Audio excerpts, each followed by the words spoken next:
Sandalnya aja ini dalam mobil, basah aja enggak?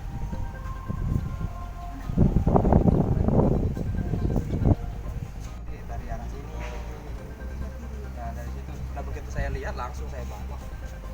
Begitu naik dari air itu langsung saya bawa. Saya temui bapak, saya suruh pegang bapak saya untuk buat bentuk. Dan bapak juga pas lagi.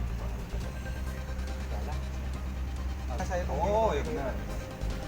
Begitu saya tunggingin dari mulut dari itu keluar darah, udah nggak ini lagi saya bawa Dan visum kita Oh ya, tadi. jadi tadi kita baru periksa jenazah Nana.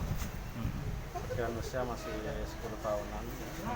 Terus kita cek dulu tanda kekerasan, jadi lebih dominan ke tanda-tanda tenggelam.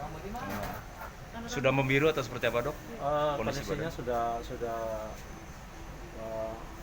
masih bagus sebenarnya kondisinya. Kalau diperkira kok sudah berapa lama dia tenggelam tuh? Kalau melihat tanda-tandanya kurang lebih masih di bawah 4 jam. Oh, 4 jam. Jangan lupa subscribe, share, komen, dan like ya.